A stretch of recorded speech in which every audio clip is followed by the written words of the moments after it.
Welcome to Forbidden Planet TV. I'm here with the one, the only Mark Waid. How are you today, mate? I'm good today, sir.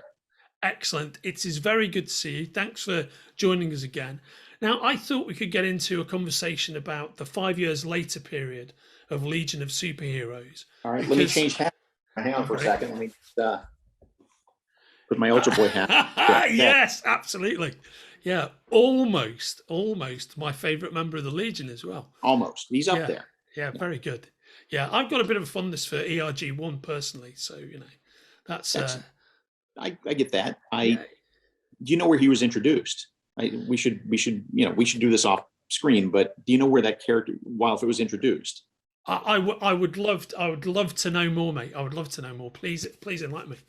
Because it wasn't in the Superboy issue where he actually shows up, because of timing and so forth.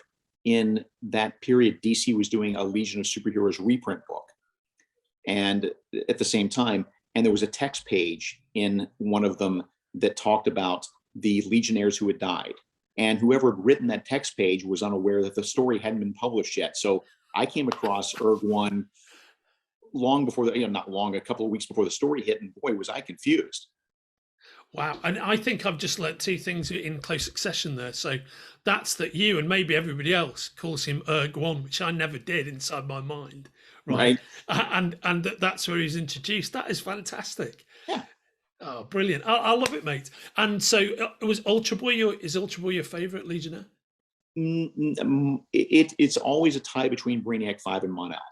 Ah, right. Okay. Yeah. I do love Ultra Boy, but Ultra Boy makes a really good Cap. So yeah, yeah, that is very true. I'm hugely envious of the Ultra Boy Cap. So the 5 years later period on Legion of Superheroes. What can you tell me about it, mate? It was way ahead of its time, way ahead of its time, and as such, as most things that are ahead of their time are, it was not terribly well received at the time. But boy, does it hold up in these omnibus volumes, especially when you're able to read it all of a piece. What had happened was Paul Levitz, who'd been writing Legion with Keith Giffen for years and years and years, decided to move off of Legion, do more. He was doing more business stuff. And Keith was the natural heir apparent, because Keith has a million ideas, but he doesn't consider himself a writer. So he needed someone to come along and do dialogue and work on stories with him. So we found Tom and Mary Bierbaum, who were Legion fans who I knew, who also had some writing chops, and brought them aboard. But basically, the idea was just let Keith be Keith. You have to remember, this is on the heels of him with Kevin McGuire launching Justice League, which was inarguably, the blockbuster book for DC Comics. And so the thought was, okay, let Keith work his magic, don't get in his way. And I'm always, as an editor, I'm always very much of the opinion that my job is to hire the right people and just get out of the way. Yeah. Available for them if they need assistance or guidance, and step in when I need to, but basically just let them go. So the Legion book was very much an expression of what Keith wanted to bring to the table, and it was intricate, and it was layered. It was dense in a way that Legion Comics had not been. It was a completely different read. It was, I was the editor. I should clarify that I was the editor of this, and it didn't go over well.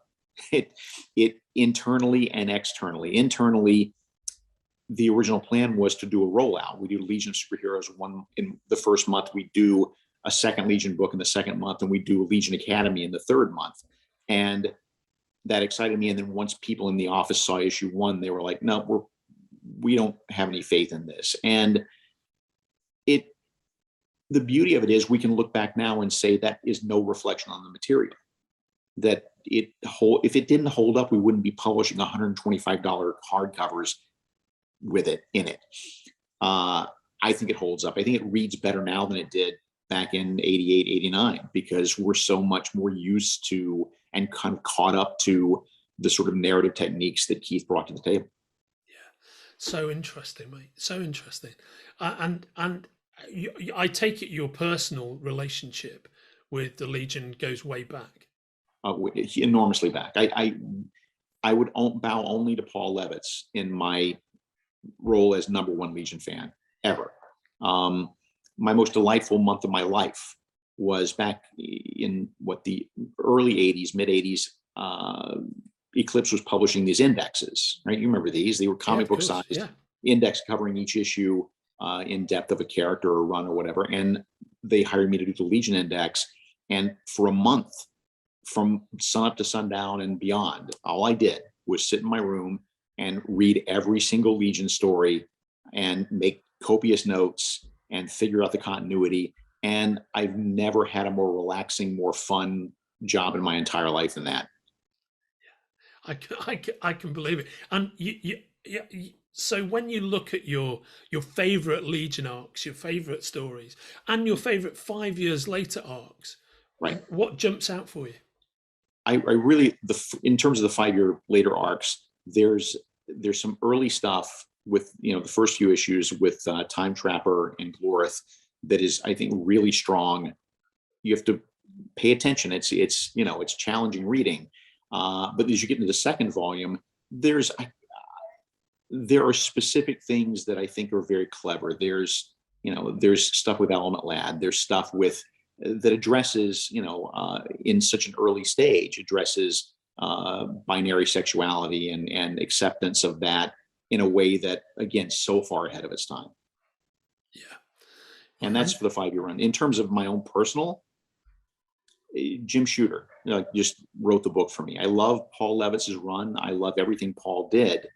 But Jim Shooter is the one who imprinted on me when I was a kid. And that first story he did with Mordru, The Merciless, is still one of my all-time favorite comic stories. It's just structured so beautifully. And it's always in the back of my head when I write, because that's the way to do a continued story. Very interesting. So that's one of your templates.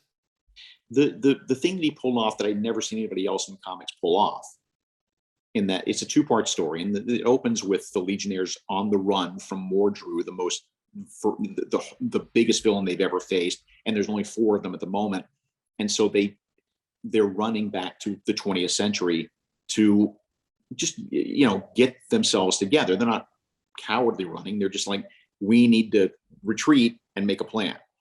And then we spend 20 pages in the 20th century with them having a completely different adventure, to the point where you get to the end of that and you've forgotten about Mordru. And then you turn the page, and the last page is a full page shot of Mordru going, I found you. And what a trick. I can't, unless you're a writer, you can't really appreciate how hard it is to do a narrative trick like that, to make your reader forget, so invested in the middle of your story that they've forgotten the beginning. Yeah, that's beautiful. What are something that all of you guys have faced when you're working on the Legion? What are the challenges with such a multi-layered, wide cast narrative? It's keeping track of everybody. I would literally keep Legion action figures on my desk as I wrote, and move them around like chess pieces, because it was a visual reminder to me. Oh, Stringy Violet hasn't anything to do in a couple of pages. Let's bring her forward. Oh, Element Lad has had way too much to do so far. Let's put him back. I would literally do that. And if you had, say, a roll call, I know we talked about some of these, but if you had a roll call of, say, your 10 favorite Legionnaires, is that something you could do? Top of my head, sure. I mean, it's Superboy, Supergirl, Mon-El, Element Lad, Ultra Boy, Brainiac 5, Chameleon Boy. I like Phantom Girl.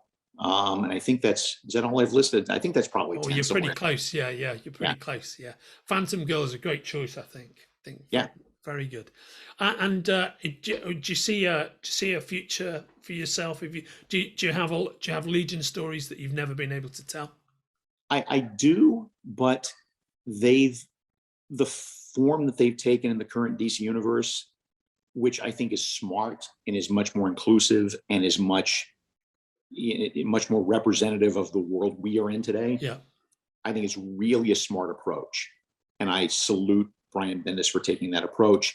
All of that said, I can't connect emotionally to it, because I do my best work on the characters that I loved growing up. Yeah. And I just don't feel any connection to those characters. It's not a reflection on the work. It's great work, but it's just not my Legion. Yeah, no, understood. I think that's well said. And I think it would be counterproductive to bring yet another form of the Legion into DC continuity, because the biggest problem Legion's had for 20 years is people don't understand it because there's so many versions of it. So yeah. No, I think that's a very well made point. To close out on, what is the secret to writing a good Bouncing Boy story and/or a good Matter Eater Lad story? Think about it's the same story. It's the same trick I use for every superhero I write. Think about what it's like. Feel it. Think about living in that suit, living with those powers, not just when you're fighting crime or doing whatever, but what your everyday moment to moment life is like if you have these abilities. And really imagine that, live in that person. And that's the secret. Excellent. Well said, mate. Well said. And this has been a brief rock through the Legion of Superheroes, with particular attention to 5 years later, with the one and only Mark Waid. Thanks for joining me, mate. Of course. Take care. See you soon. Take care. If you're enjoying watching Forbidden Planet TV and you're enjoying watching us talk to the world's most interesting and accomplished filmmakers, authors, artists, musicians, creators, subscribe right here. See you soon.